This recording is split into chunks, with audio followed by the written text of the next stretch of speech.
Queridos hermanos, bienvenidos a este taller sobre reflexión de los Salmos. Soy Padre Martín Solórzano de los Misioneros Apóstoles de la Palabra. Salmo número 1. Dichoso el hombre que no sigue el consejo de los impíos, ni en la senda de los pecadores se detiene, ni en el banco de los burlones se sienta, mas se complace en la ley del Señor y susurra su ley día y noche. Es como un árbol plantado junto a corrientes de agua que da a su tiempo el fruto y jamás se seca su follaje. Todo lo que emprende prospera. No así los impíos, no así, que ellos son como paja que se lleva el viento. Por eso no resistirán en el juicio los impíos, ni los pecadores en la asamblea de los justos. Porque el Señor conoce el camino de los justos, pero el camino de los malvados se pierde. Gloria al Padre y al Hijo y al Espíritu Santo, como era en el principio, ahora y siempre, por los siglos de los siglos. Amén. Composición del Salmo, elementos literarios. El género del Salmo es sapiencial.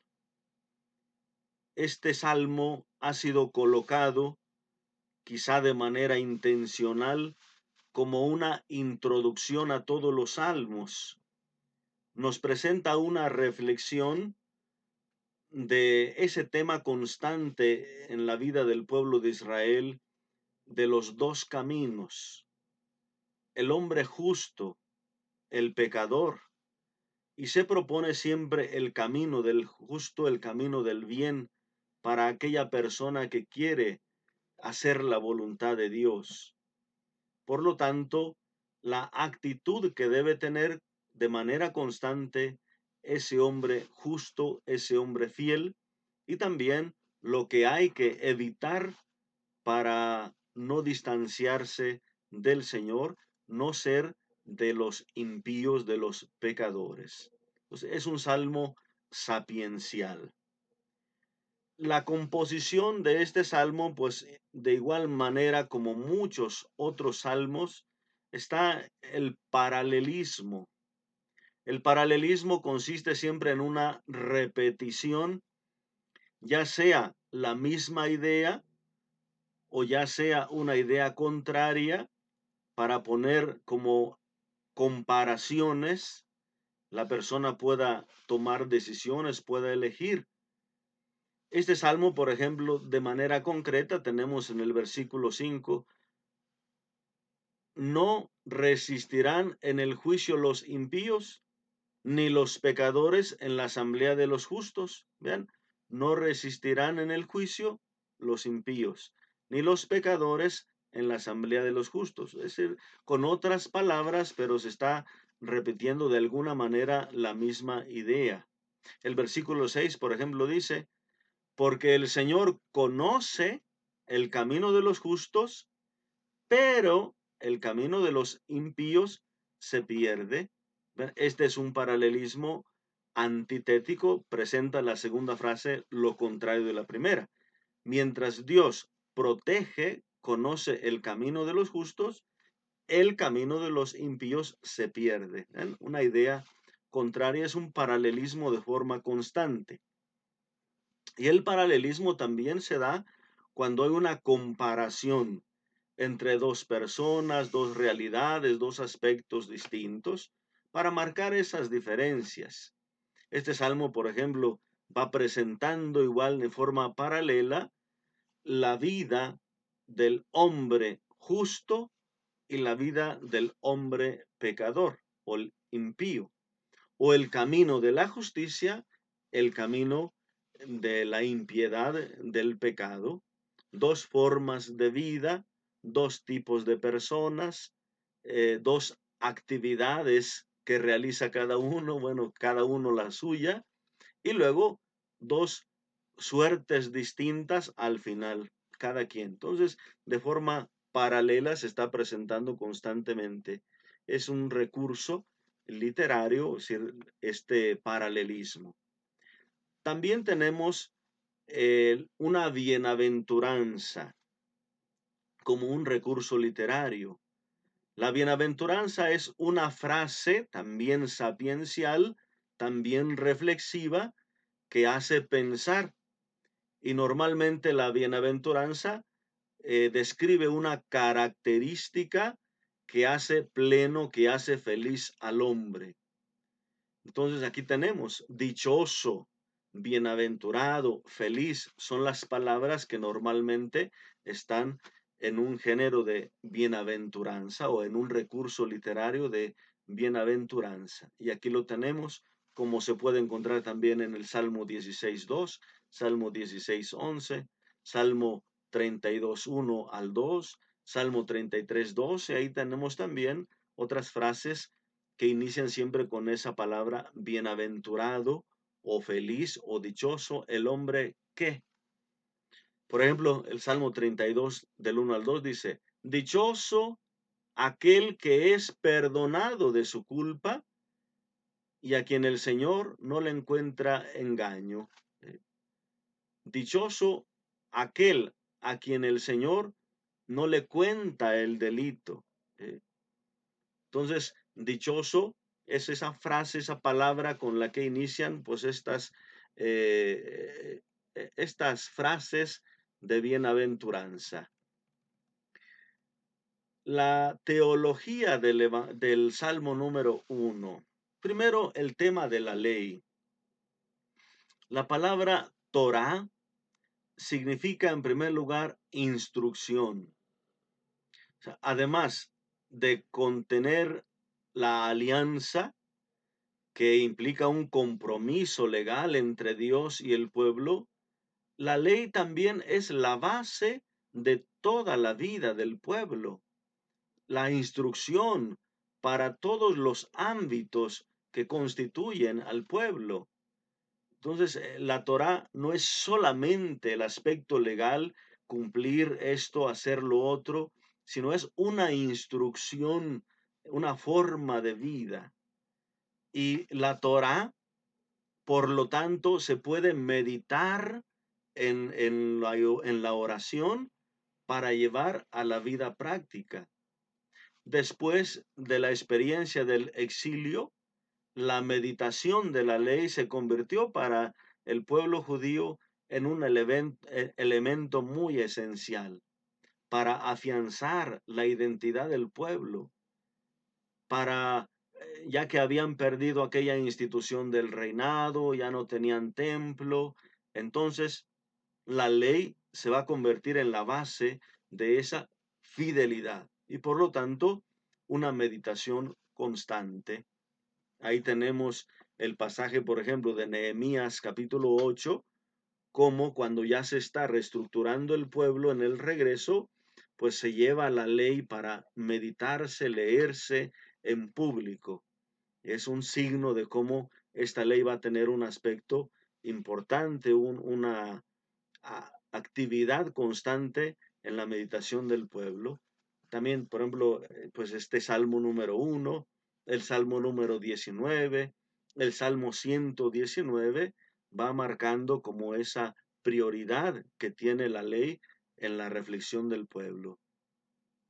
Por eso, este Salmo número 1, en este Salmo la meditación de la ley se convierte en una acción característica constante del hombre justo, de aquel que quiere agradar a Dios, de aquel que quiere ser dichoso.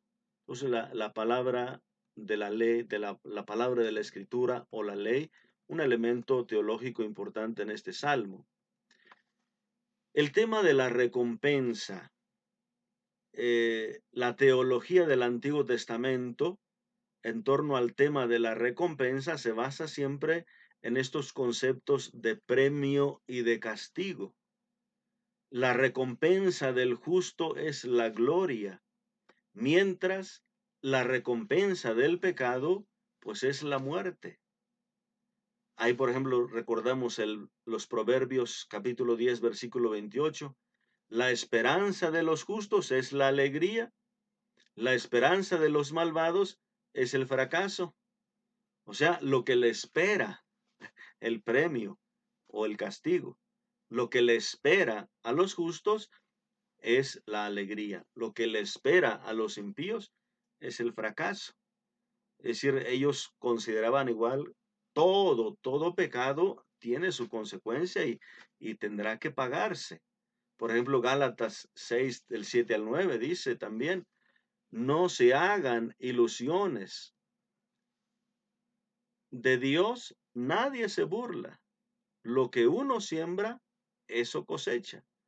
Entonces, ese tema de la recompensa, pues va a ser siempre eh, muy reflexionado en la literatura sapiencial de Israel.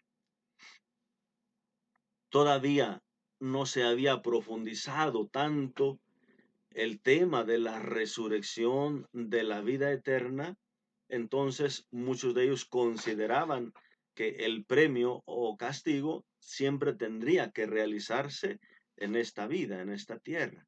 Entonces, por eso ahí está también ese, ese desenlace final, mientras los justos gozan del Señor, de la protección del Señor, los impíos perecen, su camino se pierde, se disuelve. El tema de los impíos.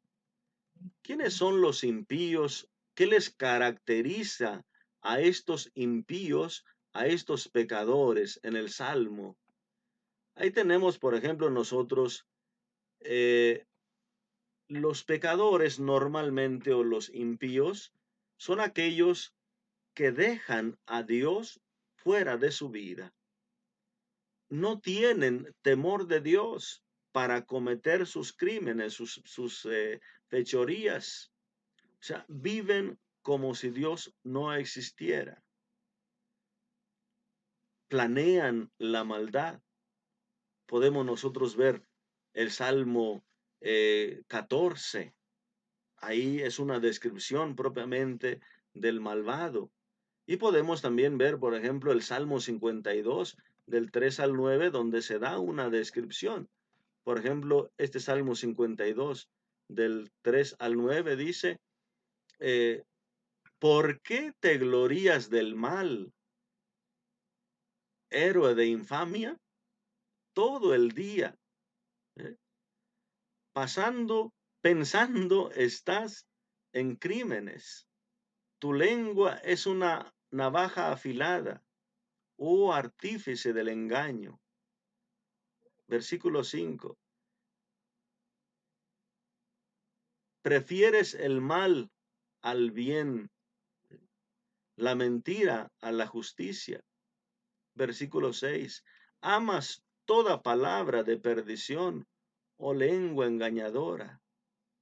Versículo 9. Ese es el hombre que no puso en Dios su refugio, mas en su gran riqueza confiaba, se jactaba de su crimen. Alguna descripción de alguna manera de esos malvados. Se hace la distinción de alguna manera en los salmos de una persona que pudiera catalogarse como un pecador o aquel que ha cometido pecado, que se le invita a el arrepentimiento, como en el caso de los salmos penitenciales, Salmo 50 o 51, Salmo de David. Se distingue del hombre malvado aquel que ya hizo del mal su propia vida y por eso ha decidido dejar a Dios fuera de su vida y planea el mal, planea el crimen. Entonces, esto es a lo que se refiere cuando se trata de los temas de los malvados, de los impíos, estos que han decidido vivir al margen de la enseñanza de la palabra de Dios. El tema de los justos.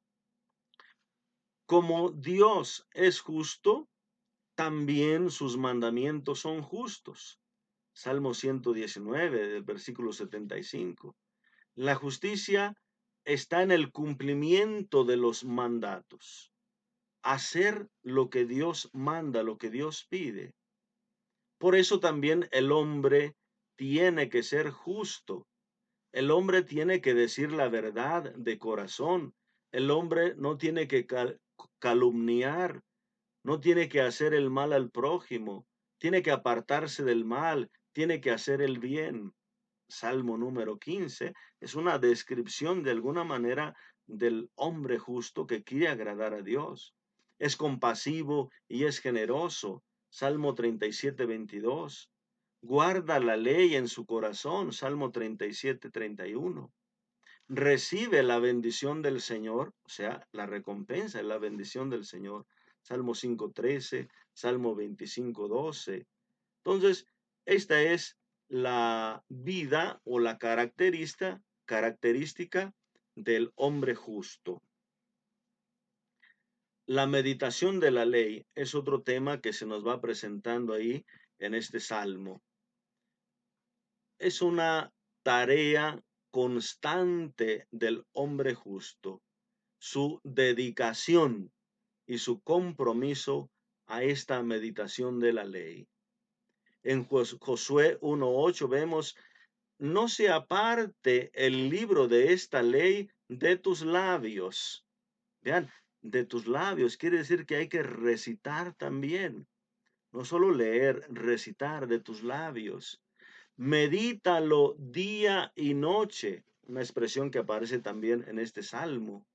Así procurarás obrar en todo conforme a lo que en él está escrito y tendrás suerte y éxito en tus empresas. ¿Ven? De alguna manera, la descripción del Salmo, aquel que medita la ley del Señor, todo lo que hace prospera, da fruto a su tiempo. Jeremías 15:16, por ejemplo, dice: se presentaban tus palabras y yo las devoraba. Era tu palabra para mí un gozo, una alegría del corazón, porque tu nombre fue pronunciado sobre mí. Entonces dice Jeremías: yo encontraba tus palabras, yo las devoraba, las meditaba. Entonces el hombre justo medita la ley constantemente. Ezequiel 3:3, y me dijo: hijo de hombre, aliméntate y sáciate de este rollo que yo te doy. Yo lo comí y fue en mi boca dulce como la miel.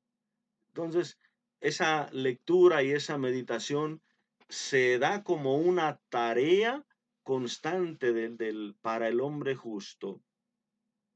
La palabra susurrar que aparece ahí en el Salmo, primero se alegra, se complace y susurra la ley día y noche. Probablemente está tomada de este libro de Josué, que no se aparte este libro de la ley de tus labios y medítalo día y noche. O sea, hablaba de este aspecto del susurrar, como ir recitando en silencio, de alguna manera recitando en voz baja. Era una tarea constante para los judíos porque tenían que aprenderse de memoria. Nosotros ahora tenemos la facilidad de tener medios de computadora, celular, discos, lo que sea, USB, donde podemos guardar información, todo eso, para almacenar todo eso. Pues ellos no tenían esto. ¿Dónde podían almacenar? En la memoria. Donde podían grabar algo, pero pues eran poquitas formas de escribir.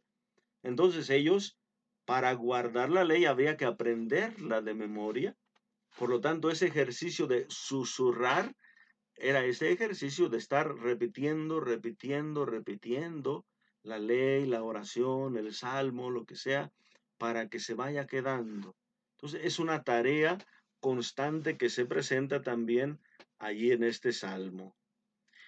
El tema del árbol plantado nos hace recordar también aquel árbol que es signo de firmeza, de vida. Se insiste siempre en el hecho de que ha sido plantado. o sea, hay una diferencia entre un árbol que sale solito.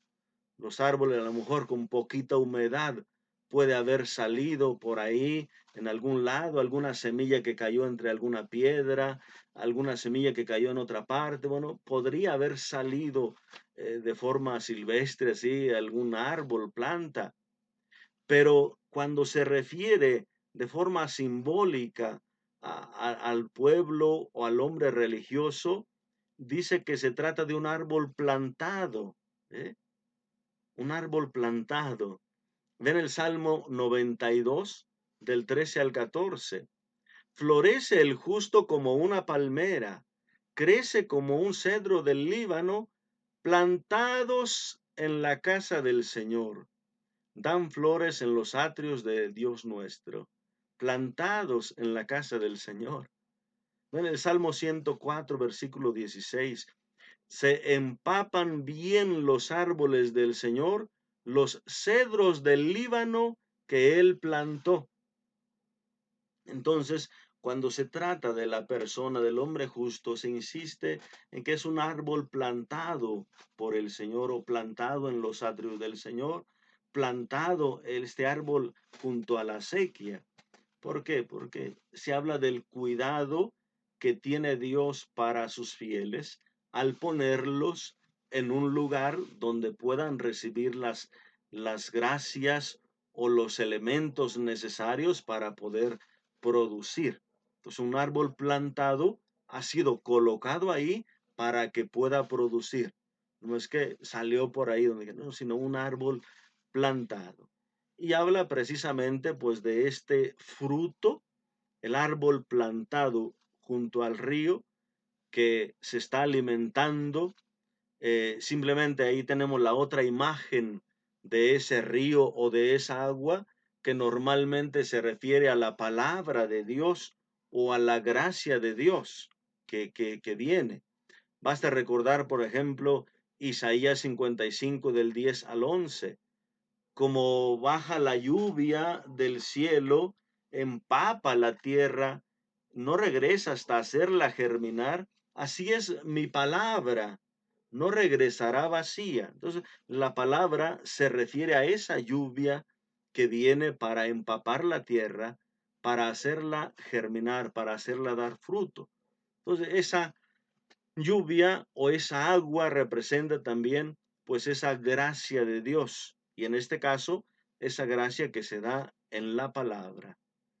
Les invito ahí cuando tengan una oportunidad a que lean el texto de Jeremías 17 del 5 al 8.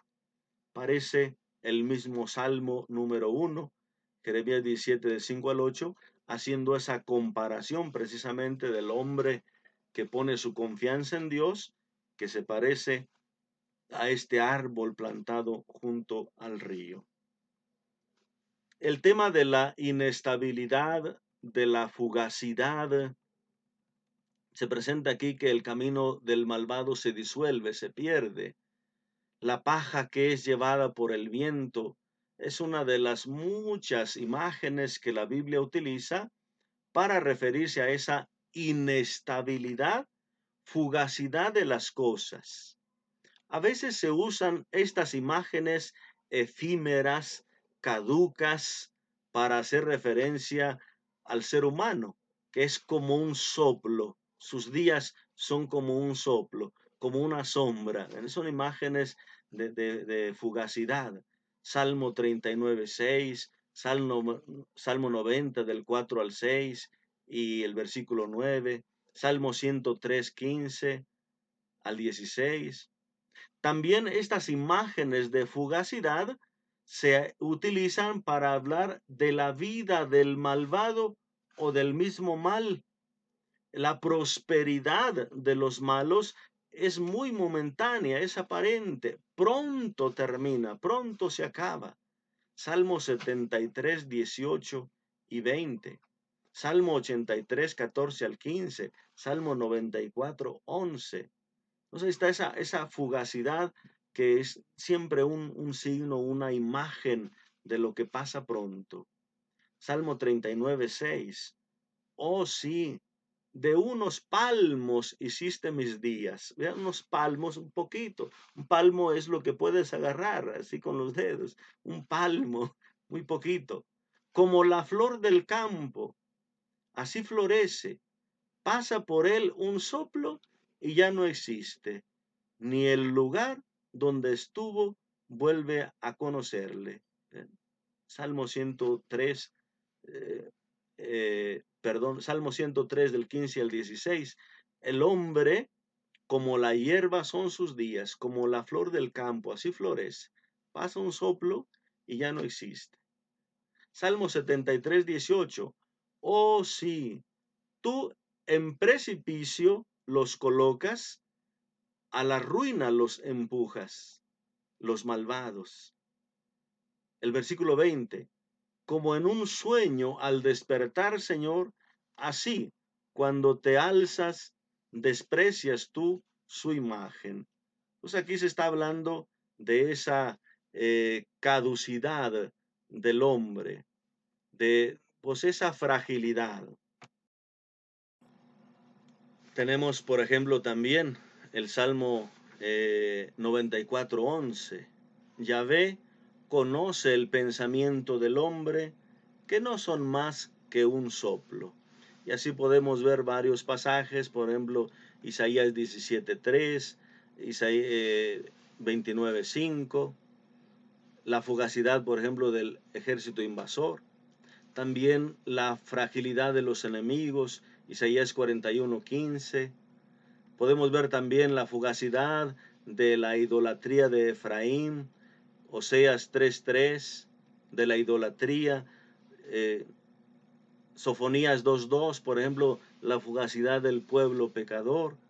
En Job 21:18, la fugacidad de los malvados. Es decir, es un tema muy constante de tanto la fragilidad humana como la vida del hombre pecador o del pecado se disuelve, no tiene consistencia, así como la paja en este salmo. Bien, ¿qué nos puede enseñar a nosotros este salmo? ¿Qué podemos reflexionar de este salmo número 1? Primero, se nos invita a tener una vida dichosa, una vida bienaventurada, ser feliz, ser pleno. ¿Cuál es el camino para llegar a esta felicidad? ¿Cuál es el camino? ¿Cuál debe ser mi actividad, mi tarea para poder llegar a esto? Bien, primero, lo que no se debe hacer para poder ser dichoso, hay que saber renunciar a algunas cosas que nos pueden desviar, que nos pueden perder. Y vean estas tres palabras, de alguna manera muchos han meditado que se trata como de un proceso constante. El impío llega a tener una vida de pecado porque fue dando pasos. Primero quizá acercándose a la ocasión del pecado, deteniéndose ahí y termina sentándose, aprendiendo de esto. Es decir, un proceso que le fue llevando. Pero también vean, es importante que nosotros veamos las palabras. Este es versículo número 1 del Salmo. Dice, dichoso el hombre, primero, que no va al consejo de los malvados. No se guía. En alguna Biblia pueden tener el verbo que no va al consejo de los malvados o que no sigue el consejo de los malvados. La recomendación que le había hecho Tobit a su hijo Tobías: acude al consejo de los prudentes, busca el consejo de los prudentes. Entonces, lo primero que tiene que hacer el hombre que quiere ser fiel, buscar el consejo recto, el consejo de los buenos, el consejo de los prudentes, no escuchar el consejo de los malvados, no orientarse por consejos erróneos. Y luego no se detiene en el camino de los pecadores. El camino es la conducta, o sea, no practica el pecado. El camino es lo que haces diario, dónde andas, en qué haces, a qué te dedicas. Ese tu caminar, el camino. Y no se sienta en la silla de los burlones. El sentarse puede bien referirse a ser un alumno de ellos, de los pecadores, de los burlones, sentarse para aprender de ellos. Pero por otra parte, yo veo también aquí una enseñanza importante.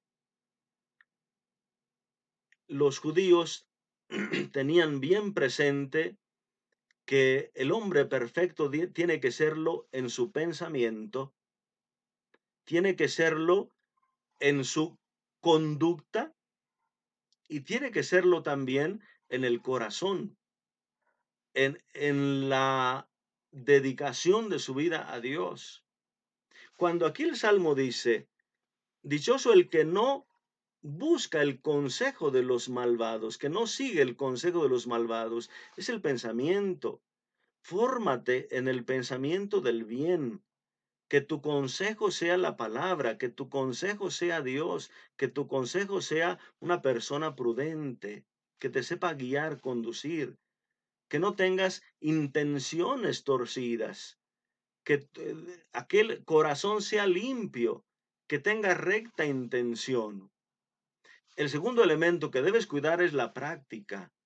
Por eso, dichoso el que no practica la maldad, dichoso el que no sigue el camino de los pecadores, en el camino de la maldad. Entonces, en su conducta, tiene que hacer también el bien. Y luego dice que no toma asiento en la silla de los burlones. Para mí también se refiere aquí, en el tema de la humildad, que evita la soberbia. El pecador es aquel que no toma a Dios para su vida, no toma en cuenta a Dios, que decide su propia vida sin Dios. Y por lo tanto es aquel que se sienta en el trono como si él fuera Dios.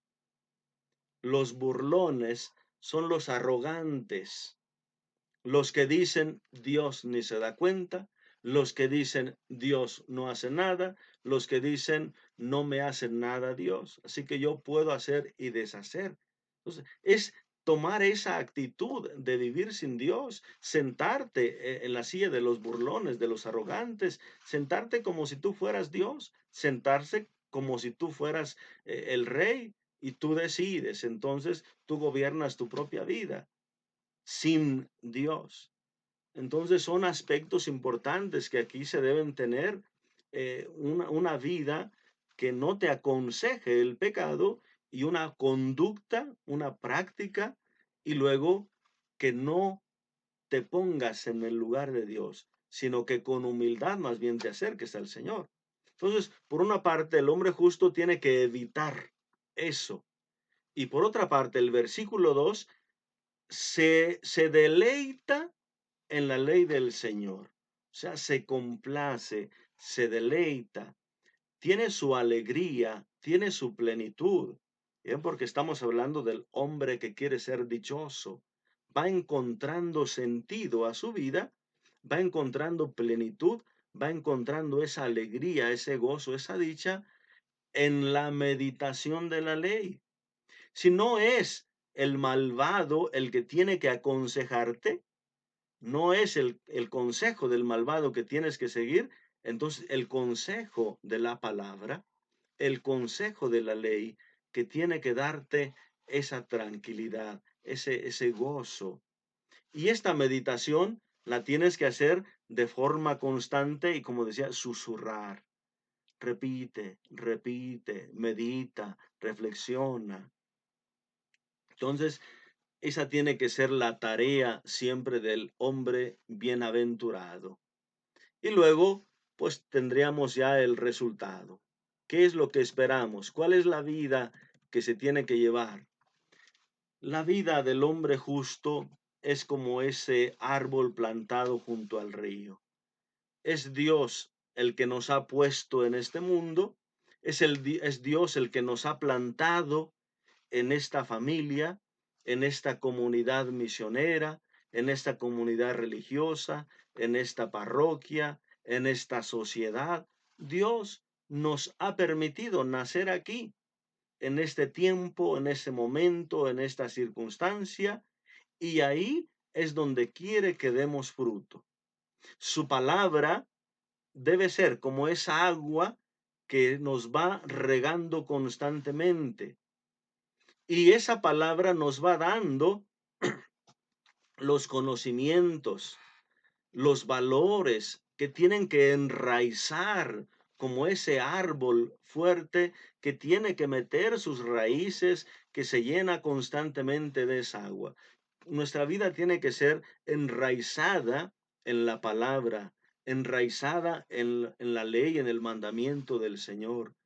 Y esa gracia de Dios con la meditación constante va regando constantemente, va manteniendo esa raíz y manteniendo ese árbol siempre vivo. Es decir, dar fruto de forma constante. Esta ya sería otra meditación distinta. ¿Qué frutos son los que se tienen que dar? Bastaría ver un poquito en Gálatas 5:22 cuáles son los frutos de esa presencia del Señor. Tenemos las bienaventuranzas para ver los frutos también que se esperan de ese hombre dichoso. Pero producir fruto de manera constante, es decir, hacer el bien de manera constante, tener sólida nuestra fe en Dios, bien arraigada en su palabra, en los valores del Evangelio.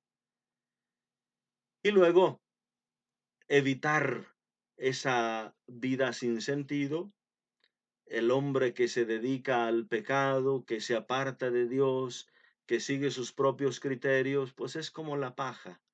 Es decir, no tiene raíz, no tiene vida. Son estas diferencias entre el árbol y la paja. Mientras el árbol tiene fundamento, tiene raíz, tiene base sólida en los principios, en los valores del Evangelio, la paja no tiene raíz. La paja es llevada por el viento de las doctrinas, el viento de las ideologías, el viento de las modas, el viento de la costumbre actual, el viento de tantas otras cosas, pero no está enraizada en la palabra. Por eso es una vida muy frágil, eh, llevada por estos vientos, a veces hasta de las doctrinas falsas o cualquier cosa. No hay estabilidad y no hay fruto. O sea, no hay fruto para el bien de la sociedad, no hay fruto para el bien de las familias, etcétera. ¿Cuál será esa suerte final? Pues aquí vemos, como dice el Salmo, que el malvado, el impío, el que decidió no tomar a Dios en cuenta en su vida, primero, no se sostendrá de pie en el juicio. Es decir, habrá un momento de la verdad. Cuando se dé a la luz la verdad, se verá que aquel hombre sin Dios llevaba una vida a la perdición. No puede sostenerse en el juicio, es decir, sale perdiendo frente a la verdad. Y se dará cuenta, se descubrirá que la palabra de Dios, que el proyecto de Dios, el plan de Dios es lo que pueden permanecer, hacernos permanecer en esa vida constante y poder levantar la cabeza, poder mantenerse en pie en la hora del juicio. Entonces, ese es el tema de la verdad o la hora de la verdad, que aquel hombre que se apartó de Dios no puede salir triunfante en el juicio, no puede sostenerse en pie. En cambio, el hombre justo, el hombre recto, se mantiene en pie, levanta la cabeza, porque en el juicio se le da la razón, puso su confianza en Dios. Y por otra parte, el impío, el malvado, no participará en la asamblea de los justos. Lo más probable es que esta frase se refiere a un elemento litúrgico. Eh, como estos salmos con el tiempo se van llevando siempre a la reflexión eh, comunitaria, pues se aprovecha también para meditar en ese aspecto, que aquel hombre que se aparta de la ley, que se aparta del camino de la práctica del bien, no participa normalmente en las liturgias. Es un hombre que no le interesa en la vida católica, por ejemplo, la misa, los sacramentos, o sea, vive como si Dios no existiera o como si no lo necesitáramos en la vida, sin asamblea litúrgica. Y esta asamblea litúrgica pues es una bendición, donde se da el perdón, donde se alaba al Señor, donde se da gracias a Dios, donde se comparte la fe con los hermanos, donde oramos unos por otros, donde nos vamos ayudando a crecer, etcétera. La comunidad es una bendición y la liturgia comunitaria pues es ese culmen de esa relación con Dios. Nosotros hemos tomado un elemento muy importante de esa asamblea, es decir, ese banquete, esa gracia. Dichosos los invitados al banquete del Señor. O sea, dichosos los que participan de esta asamblea litúrgica, que para nosotros pues tiene la plenitud en la Eucaristía. Y aquel hombre que se queda sin Dios no participa de estas gracias. Y por lo tanto, el versículo 6 vemos como ahí termina diciendo el Salmo, porque Dios, ¿por qué sucede esto? Porque Dios protege la vida del justo. Dios protege el camino del justo. Dios cuida, o sea, Dios atiende. Si este justo pone la ley del Señor en práctica, la medita, la susurra constantemente, se aconseja de ella, sigue ese camino y sigue esa conducta, entonces tú tienes por dedicación la ley, Dios tiene por dedicación cuidarte, Dios tiene por dedicación protegerte y asegurarte para la vida eterna.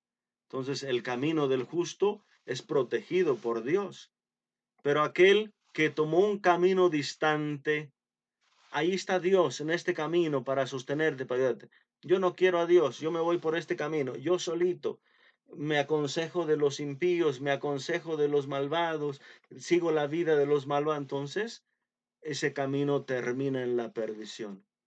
Es como un abismo donde va a caer, se pierde ese camino. Entonces, vuelvo a decir, este salmo es puesto como una introducción para que aquella persona que quiere ser dichoso lo sea en la meditación de la ley, o sepa que lo puede ser en la meditación de la ley, que trate de evitar el camino del mal, que trate de no seguir el consejo de los malvados, de no seguir la práctica de los malvados, de los arrogantes que toman el asiento de Dios, el trono de Dios, más bien que con humildad le dé el trono a Dios que le corresponde y él se ponga como un discípulo en esa meditación constante de la palabra para la salvación, para agradar a Dios, para dar gloria a Dios,